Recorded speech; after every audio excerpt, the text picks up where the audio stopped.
வணக்கம் உறவுகள், நண்பர்கள், தமிழ் சொந்தங்கள், நீங்கள் எப்படி இருக்கிறீங்க? நல்லா இருப்பீங்கன்னு நான் நினைக்கிறேன். நானும் அதே போல் நல்ல சுகபலத்தோடு இருக்கிறேன். காலையிலேயே இன்றைக்கு 1.5 மணி நேரம் ஜிம் கிளாஸுக்கு எனக்கு கிளை தந்தினை செய்து போட்டு, அடுத்த கட்டம் நான் என்னுடைய வன்னி மலத்துறை யூடியூப்புக்கு வெளியால் போய் இன்றைக்கு நேஸ் கொட்டி இருக்குது. ஜனவரி மாதம் 2026 3ஆம் தேதி அப்படியே நேசெல்லாம் காட்டுறதுக்காக போய் வெளியால் போய் எடுத்துறேன். நடக்க முடியலை, அப்படி வழுக்க தொடங்கிட்டு கால். அப்படி இருந்தும் போய் நல்லபடியாக வன்னி மலத்துளிய யூடியூப்பில் ஏற்ற வேணும் என்று சொல்லி எடுத்திருக்கிறேன். அது உங்களுக்கு வன்னி மலத்துளிய யூடியூப்பில் வரும். தேவன் என்னோடு கூட இருப்பது போல் உங்கள் ஒவ்வொருத்தரோடும் கூட இருக்க. தேவன் என்ன சொல்கிறார்? மரண பரியந்தம் நான் உன்னை நடத்துவேன். தேவன் என்ன சொல்லுகிறார்? மரண பரியந்தம் நான் உன்னை நடத்துவேன். அப்படி எங்களை நடத்த வேண்டிய தேவன் என்னோடும் உங்களை ஒருத்தரோடும் கூட இருக்கிறார். வன்னி மலத்துளிய யூடியூப் சார்பில் எனக்கு சப்ஸ்கிரைப் பண்ணுறவர்களும் பெல் பட்டனை அமர்த்தி பார்வையிடுகிறவர்களுக்கும் கோடான கோடி நன்றி செலுத்துகிறேன்.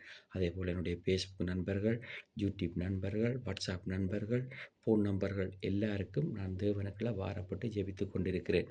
வேதம் என்ன சொல்லுகிறது என்று கேட்டால், மூடன் தன் கையை சாப்பிடுகிறான். விளங்குதா உங்களுக்கு நான் சொல்கிறது? மூடன் ஏன் கையை சாப்பிடுகிறான்? அதுக்குள்ள கணக்க அர்த்தங்கள் இருக்கும். சிலர் எப்படி உலகத்தில் வாழும் பொழுது காசுக்காக ஓடுவார்கள் எல்லா பக்கத்தாலேயும்.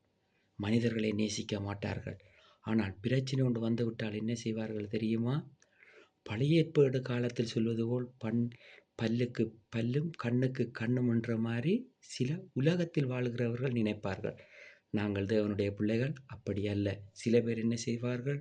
தூண்டி விடுவார்கள், கொழுந்து விட்டு எறிவது போல் பிரச்சனையை. தேவன் சொல்லுகிறார், பலங்கொண்டு திடமனதாயிரு, நீ போகும் இடமெல்லாம் உன் தேவனாகிய கர்த்தர் உன்னோடு கூட இருப்பார் என்று சொல்லி பிரச்சனைகளை எல்லாம் நீங்கள் விலக்கிவிட்டு பரிசுத்தம் உள்ள பிள்ளைகளாகவும் உண்மை உள்ள பிள்ளைகளாகவும் தேவனுக்குள் நீங்கள் கட்டப்பட்ட பிள்ளைகளாகவும் வளர வேண்டும் என்று சொல்லி நான் தேவனுக்குள்ள பாரப்பட்டு ஜெபிக்கிறேன்.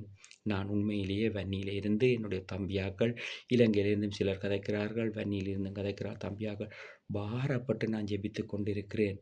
காலம் சமீபமாக இருக்கிறது. நீங்கள் நேரத்தை வீணடிக்காமல் தேவனை தேடிக்கொள்ளுங்கள். உலகத்தில் எங்களுக்கு வருமானம் வேணும். நானும் உழைக்கிறேன், நானும் வேலைக்கு போகிறேன், சட்டத்துக்கு கட்டுப்பட்டு வேலை செய்கிறேன். அதில் வருகிற வருமானத்தை கொண்டுதான் சிறிய சிறிய உதவிகளை செய்கிறேன். எனக்கும் என்னுடைய பிள்ளைகளுக்கும் குடும்பத்துக்கும் போகவிட்டு மிகுதியானதை நான் உதவி செய்து கொண்டிருக்கிறேன். காரணம், என் தாய் தகப்பன் செய்த புண்ணியமும் தான தர்மமும் என்னையும் என் குடும்பத்தையும் வாழ வைக்கும். அதே போல தேவன் என்ன சொல்லுகிறார்? ஏழைக்கு கடன் கொடுக்கிறவன் தேவனுக்கு கடன் கொடுப்பதாக தேவன் வேதத்தில் எழுதப்பட்டிருக்கிறது. அதே போல தேவன் என்ன சொல்லும்? ஒரு கலசம் தண்ணீர் தருபவரை கூட நான் ஒரு நாளும் மறக்க மாட்டேன். நீங்கள் தேவனுக்கு கட்டப்பட்டவர்களாய், தேவனுக்கு உண்மை உள்ள பிள்ளைகளாய் மாறும் பொழுது தேவன் உங்களுடைய வாழ்க்கையில் பெரிய காரியங்களை செய்வார்.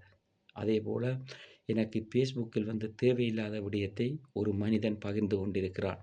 அந்த மனிதன் இன்னுமே மாறவில்லை. அவன் உலகத்துக்குள் வாழ்ந்து கொண்டு இன்னும் பலவிதமான பிரச்சனைகளுக்குள் போவதற்குள் எத்தனித்து கொண்டிருக்கிறான். அவனுக்காக நான் பாரப்பட்டு ஜெபிக்கிறேன்.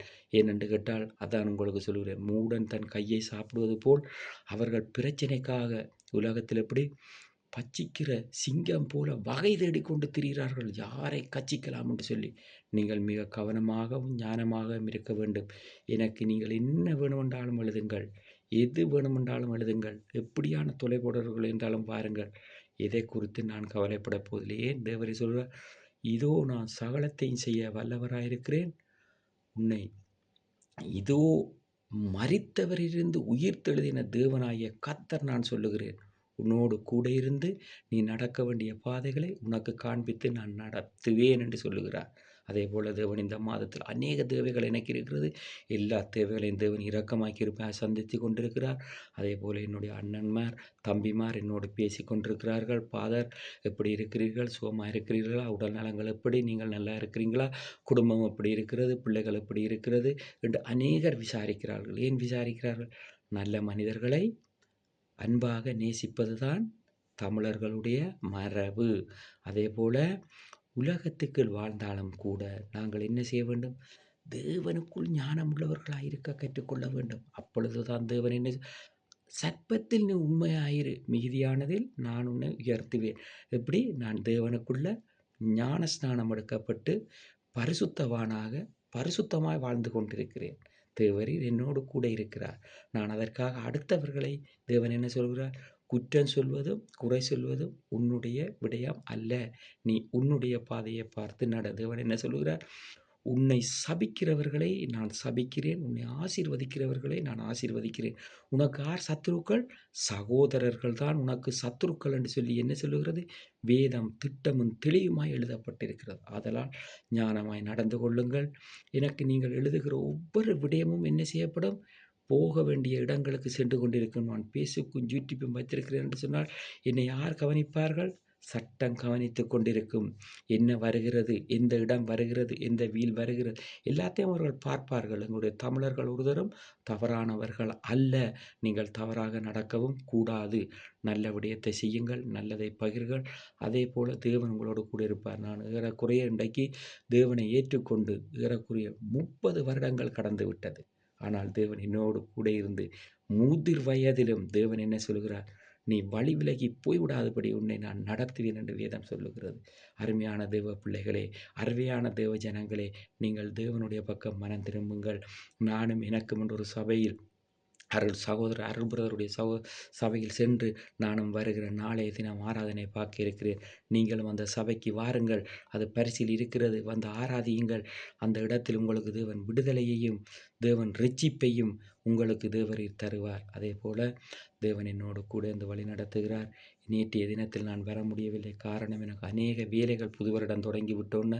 வெள்ளிக்கிழமை என்றால் உங்களுக்கு தெரியும், பிரெஞ்சு மக்கள் வந்து ரெஸ்டாரண்டில் தான் தங்களுடைய விடுமுறை நாட்கள் திங்கட்கிழமையிலிருந்து பாடசாலைகள் எல்லாம் தொடங்குகிறது. அப்போ நேற்றைய தினத்திலும் அதிக வேலை, இன்றைய தினத்திலும் அதிக வேலை, நாளைய தினத்திலும் அதிக வேலை இருப்பதால் தான் நான் நேற்று உங்களுக்கு யூடியூப்பில் பதிவு வைக்க முடியவில்லை. அதற்காக தேவன் என்னோடு கூட இருக்கிறார். என்னை தேடி நலம் விசாரிக்கிற உங்கள் ஒவ்வொருவருக்கும் நான் தேவனுக்குள்ளால் நன்றி சொல்லுகிறேன். நீங்களும் சுகபலத்தோடு இருக்க வேண்டும். தேவன் உங்களோடு கூட இருந்து உங்களையும் உங்கள் குடும்பங்களையும் உங்கள் தொழிற்சாபனங்களையும் உங்கள் வீடு வாசல்களையும் தேவன் ஆசீர்வதிப்பார். இன்னும் ஒரு முகநூலில் சந்திப்போம்.